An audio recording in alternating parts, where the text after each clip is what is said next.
Sa free video na ito, isi-share ko po sa iyo ng mas detalyado pa kung paano ka pwedeng kumita ng mas malaki sa negosyo ng Royal. So ano ba ang ibig mo sabihin, Toffel? Ganito po kasi yan.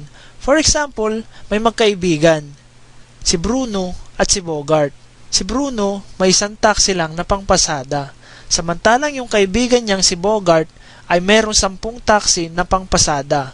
Sa palagay mo, sinong mas malaking potential income kada araw or kada buwan?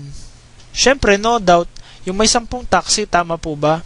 So ang nais kong iparating, kung mas marami ang binili nating product package sa Royal, ibig sabihin lang nun, mas marami kang account na pwedeng kumita.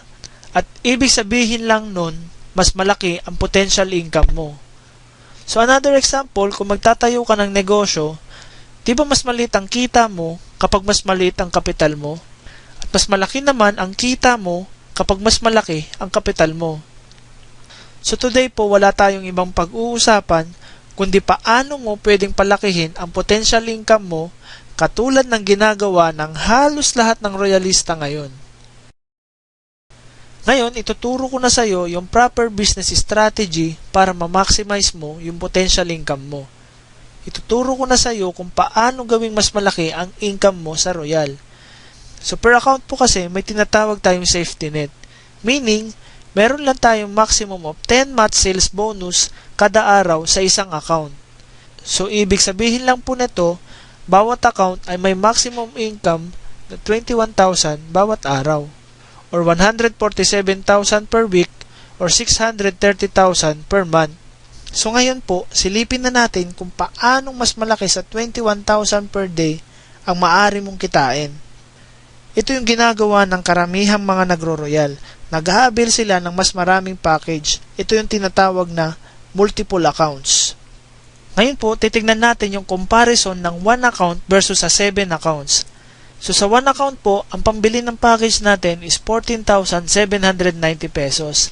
And then ang worth of products na babalik sa iyo, sabihin na lang po natin for the sake of computation ay 15,000 pesos.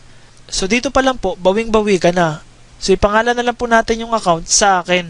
So sa 7 accounts naman po, ang kapital natin is 92,070 pesos.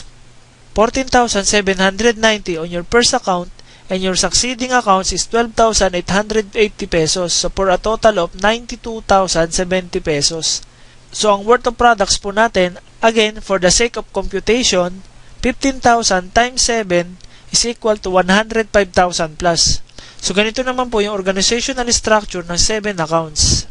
Ngayon po ay silipin naman natin kung magkano yung guaranteed income mo kahit hindi ka pa nagbebenta ng package kapag 7 accounts ka.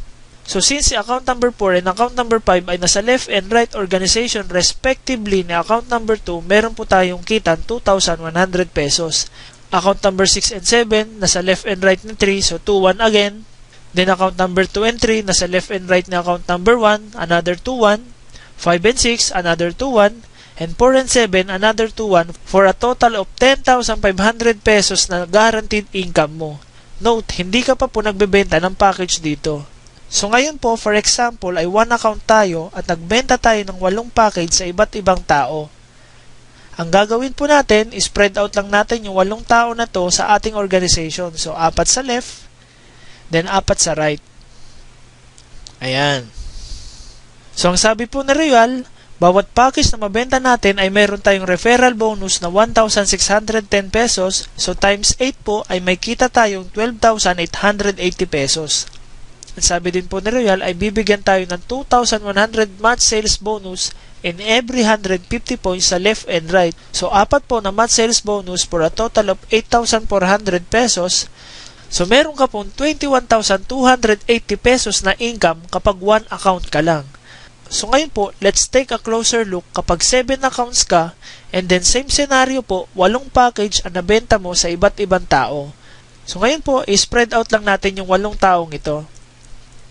So ayan.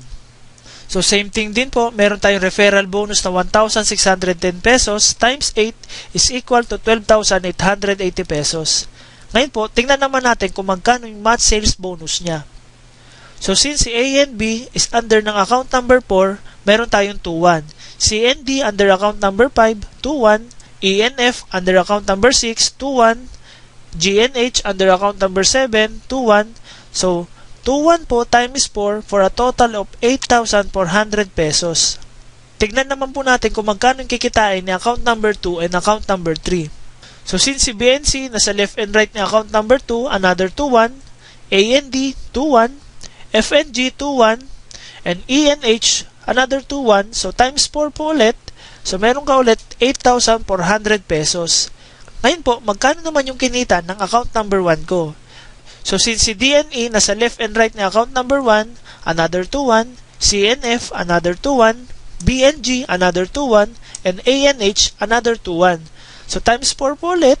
So, 8,400 pesos for a grand total of 38,080 pesos.